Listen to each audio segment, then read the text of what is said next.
우리가 성경 전체를 바라봤을 때 창세기 1장부터 요한계시록 22장까지 보면 어떤 분이 그런 말씀을 하시더라고요. 페이지로 봤을 때 이 성경 전체 가장 가운데 있는 곳이 어디일까?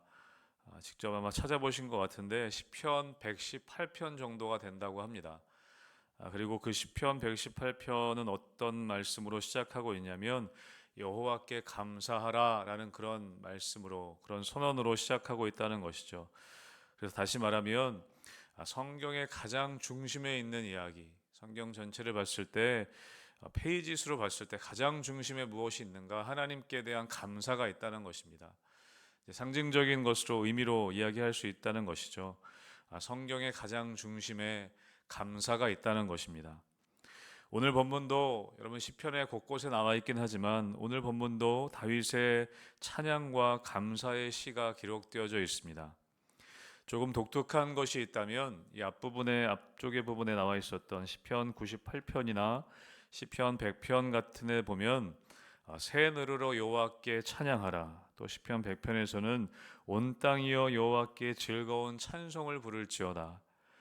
다른 사람들을 향해서, 상대방을 향해서 그렇게 누군가를 향하여서 찬송할 것을 명하고 있습니다. 그런데 오늘 본문은 좀 특별한 것은 지금 다윗은 다른 사람에게 찬양하라고 권유하는 것이 아니라 자기 자신을 향하여서 내 영혼아 라고 그렇게 선포하면서 내 영혼아 여호와를 송축하라. 내 속에 있는 것들아 다 그의 거룩한 이름을 송축할지어다. 자기 자신을 향해서 그렇게 선포하고 있다는 것입니다.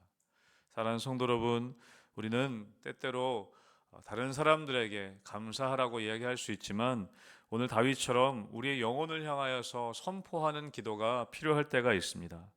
왜냐하면 오늘 특별히 2절에서 오늘 다윗은 뭐라고 고백합니까? 그의 모든 은택을 잊지 말지어다 라고 그렇게 자기 자신을 향해서 지금 선포하고 있다는 것이죠. 우리는 세상을 살아가다 보면 때로는 우리의 삶의 무게로 말미암아 우리의 삶의 무거운 문제와 짐들로 인해서 찬양을 잃어버릴 때가 있습니다. 우리가 알게 모르게 우리 앞에 놓인 현실의 문제를 너무 크게 바라보기 때문에 하나님을 향한 감사와 찬양을 또 그 은혜를 까마득하게 잊혀지는 순간들이 우리 삶 가운데 많이 있다는 것이죠. 다윗은 무기력해지고 때로는 낙심하고 때로는 하나님이 주신 은혜를 너무나 쉽게 잊어버리는 자신의 영혼을 향해서 오늘 단호하게 명령하고 있습니다. 내 영혼아 여호와를 송축하라. 여러분 이렇게 여러분의 영혼을 향하여서 자주 명령할 수 있게 되시길 주님의 이름으로 축복합니다. 왜냐하면 우리의 영혼이 때로는 무기력하게 때로는 많은 삶의 문제들 때문에 낙심할 수 있기 때문에 우리의 귀에 들리게 우리가 이렇게 선포하는 것은 너무나 중요한 것입니다. 오늘 다윗의 선포가 여러분의 선포가 되어서 여러분 아침에 거울을 바라보시면서 세수하시면서 여러분 선포하셨으면 좋겠습니다. 내 영혼아 여호와를 송축해라. 오늘도 나의 영혼이 무기력하게 낙심해 있지 않을 수 있도록 우리의 영혼을 향한 선포가 너무나 중요하다는 것이죠. 오늘 다윗은 1절과 2절에 그렇게 감사와 찬양의 선포를 하면서 서론의 형식으로 1절과 2절에서 감사와 찬양의 서론 부분을 이야기하고 있습니다. 우리가 그 짧게 이 1, 2절을 살펴보면 감사의 서론과 같은 부분에서 뭐라고 얘기하는가? 나의 영혼에 대해서 선포하고 있다는 것이죠. 여러분 다시 한번 우리가 돌아보면 찬양과 감사는 먼저 개인적이어야 한다는 것입니다. 우리가 함께 찬양하지만 우리는 먼저 내 영혼을 향해서 오늘 다윗이 고백한 것처럼 개인적이어야 한다는 것이죠. 감사와 찬양은 개인으로부터 시작하는 것입니다. 내가 먼저 감사해야 합니다. 우리가 찬양하고 우리가 감사하기 이전에 내가 먼저 감사하고 내가 먼저 찬양해야 한다는 것이죠. 또한 감사라는 것은 또한 찬양이라는 것은 내 영혼으로부터 나오는 것이어야 한다는 것을 오늘 알 수 있습니다.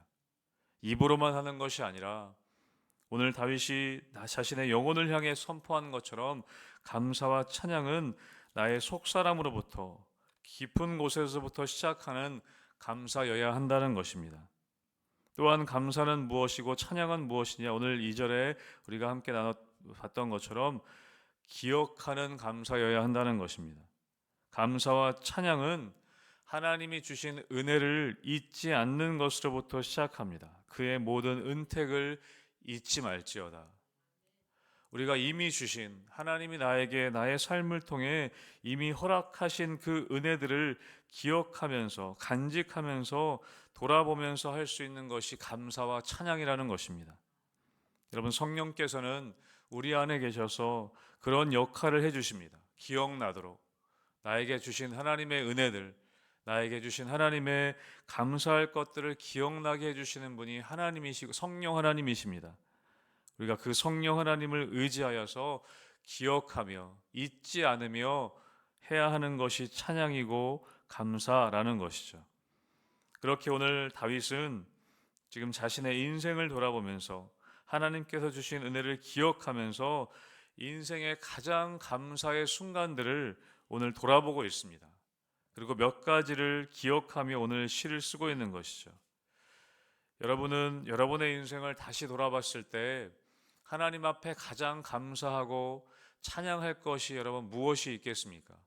많은 것들이 있을 수 있지만 여러분의 인생을 돌아보셨을 때 하나님 앞에 내가 가장 감사한 것이 무엇일까? 하나님 앞에 가장 내가 찬양할 일이 무엇일까? 여러분 돌아보신다면 어떤 일이 혹시 떠오르십니까?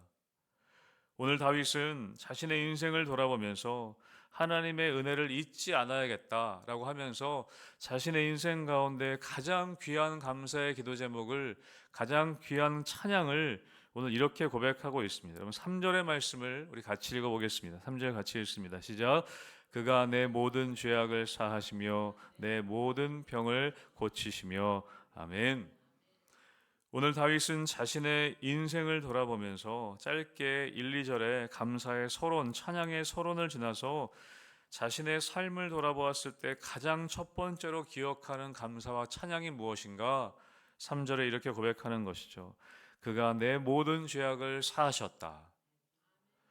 여러분 이것은 지금 자기 자신을 향해 선포하는 것입니다. 내 영혼아 라고 말씀하면서 이야기하면서 그가 내 모든 죄악을 사하셨다. 자기 자신을 향해 이야기하는 것이죠. 하나님이 내 모든 죄악을 사하셨다. 다윗의 인생을 돌아봤을 때 가장 귀한 감사는 무엇이냐면 바로 죄 사함에 대한 감사와 찬양이라는 것입니다. 여러분 우리의 삶에 가장 감사한 것이 있다면 그것은 죄 사함에 대한 감사여야 합니다. 하나님은 죄악 가운데 우리를 용서하여 주시고 하나님과의 관계를 회복시켜 주셨다는 것입니다. 죄사함 없이 다른 내 삶의 다른 형편만 나아지는 그런 회복은 진정한 회복이 될 수 없습니다. 죄사함 없이 우리는 나의 삶의 물질적인 부분들, 건강적인 부분들, 물론 그것들이 회복되는 것 중요하겠지만 가장 우리의 삶에 회복되어야 될 것이 있다면 그것은 죄사함으로 인한 하나님과의 관계의 회복이라는 것입니다. 우리의 깊은 상처와 욕망과 또 반복되는 죄의 습관들은 우리 스스로 해결할 수 있는 것이 아닙니다. 오직 하나님만이 우리의 병든 마음을 만지시고 우리의 무너진 자존감과 우리의 소망을 다시 일으키실 수 있다는 것입니다. 다윗은 그것을 계속해서 찬양하고 있습니다. 4절에서도 이야기하죠. 내 생명을 파멸해서 속량하시고 인자와 긍휼로 관 씌우셨다. 우리를 죄의 구덩이에서 건져주셨다. 파멸해서 속량하셨다. 그리고 그렇게 건져주신 것만으로도 감사한데 하나님은 거기에서 멈추지 않으시고 그런 흙투성 속에서 우리를 씻겨주시고 4절 뒷부분에 이야기합니다. 인자와 긍휼로 관을 씌워주셨다. 우리를 단순히 용서받은 죄인으로만 남겨두신 것이 아니라 하나님의 존귀한 자녀로 왕같은 제사장으로 우리의 신분을 상승시켜 주시는 놀라운 은혜를 우리에게 주셨다라고 말씀하고 있습니다. 사랑하는 성도 여러분, 이것으로 인하여서 감사할 수 있게 되시기를 주님의 이름으로 축복합니다. 하나님 우리에게 뭔가 주신 것들, 눈에 보이는 세상적인 것들로 인해서만이 아니라 가장 핵심적인 감사가 무엇이냐면 우리를 죄사함의 은혜를 우리에게 허락하여 주시고 또 하나님의 자녀 삼아 주셔서 우리에게 인자와 긍휼의 관을 씌워 주신 우리의 신분을, 영적인 신분을 하나님의 자녀 되게 하신 그것에 대한 감사를 오늘 다윗은 하고 있다는 것이죠. 오늘 5절에 보면 또 이렇게 고백합니다. 여러분 5절 말씀도 같이 함께 읽어보겠습니다. 5절입니다. 시작. 좋은 것으로 내 소원을 만족하게 하사 내 청춘을 독수리같이 새롭게 하시는도다. 아멘. 저는 이 오늘 본문 말씀 가운데 5절의 말씀이 가장 마음 가운데 남았습니다. 좋은 것으로 내 소원을 만족하게 하시고 내 청춘을 독수리같이 새롭게 하시는도다. 저는 여러분의 삶 가운데 매일매일 이렇게 여러분의 영혼을 새롭게 하시는 은혜가 있게 되시기를 주님의 이름으로 축복합니다. 우리가 세상에 있는 것들은 아무리 우리를 채우려고 해도 밑 빠진 독에 물 붓는 것과 같이 우리의 영혼을 절대로 만족시켜 줄 수가 없습니다. 그런데 오늘 5절에서는 좋은 것으로 내 소원을 만족하게 하신다라고 말씀합니다. 하늘의 좋은 것으로, 하나님 나라의 좋은 것으로 하나님은 우리의 영혼을 채워주신다라고 말씀하는 것이죠. 우리는 세상의 것들로 우리의 영혼을 채울 수 없는 존재입니다. 우리는 하늘의 것들로 채워야만이 채워질 수 있는 것이 우리의 영혼이라는 것이죠. 우리는 우리의 형편이 좋아지면 다 해결될 거라고 생각합니다.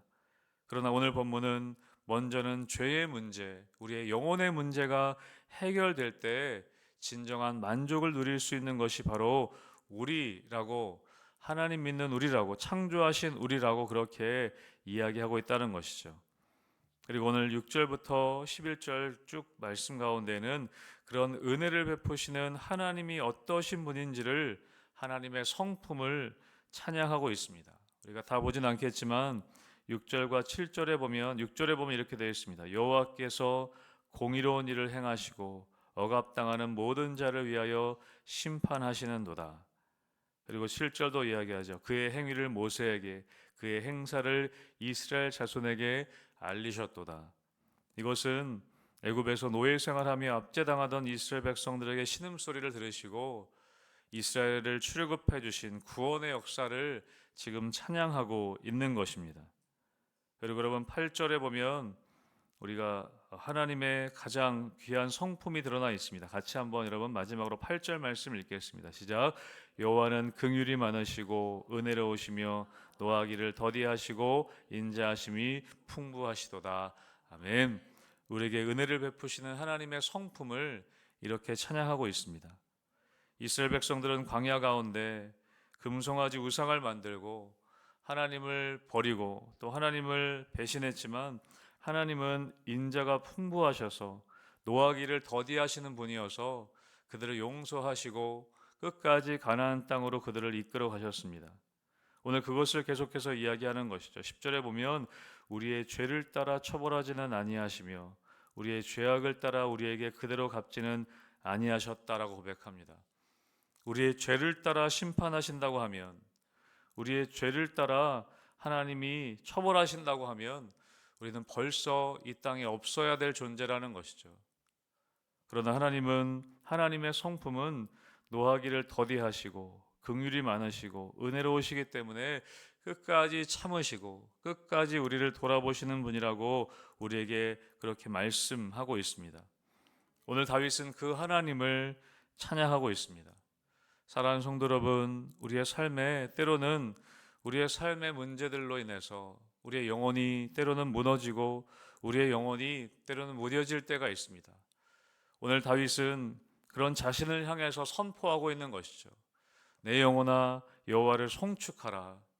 우리를 향하여 끝까지 은혜를 베푸시고 우리를 끝까지 인도하시는 그 하나님을 찬양하라고 스스로 그렇게 선포하고 있습니다. 여러분 오늘 하루 살아가실 때, 오늘 여러분 이제 아침에 또 댁에 가셔서 거울을 바라보시면서 우리의 닫혀진 입술과 우리의 잠든 영혼을 흔들어 깨울 수 있게 되시길 주님의 이름으로 축복합니다. 내 영혼아 여호와를 송축하라. 내 영혼아 하나님께 감사해라. 하나님의 은혜를 잊지 말아라. 하나님은 나의 죄악을 사하시고 나의 병든 몸을, 나의 병든 영혼을 고치시는 분이시다. 여러분 그렇게 우리의 영혼을 향하여서 찬양하라고 송축하라고 여러분 선포하시고 우리의 잠든 영혼을 매일매일 깨우시는 그런 우리 희망교회 성도님들 되시기를 주님의 이름으로 축복합니다. 아멘.